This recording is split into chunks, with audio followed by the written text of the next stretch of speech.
there above them, but it refused to shine.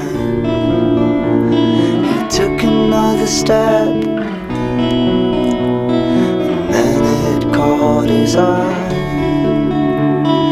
Just another step, what's lying on the ground? He shuffled over, but what to do? No pulse, no sight, no sound.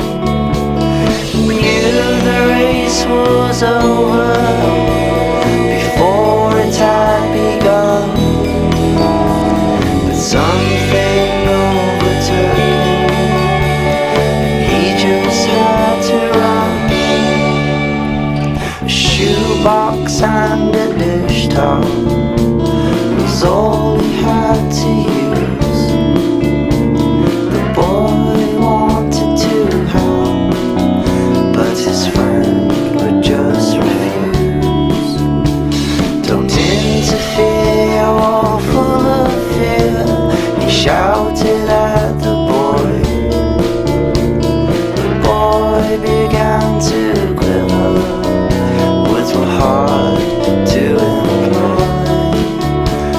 He couldn't shut his eyes, knowing it was lying there.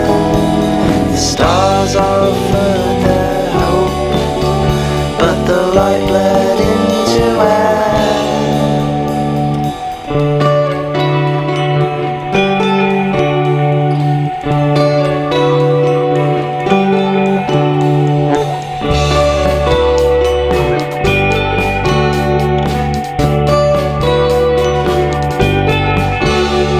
He knew the race was over before it had begun, but something overtook him. He just had to run.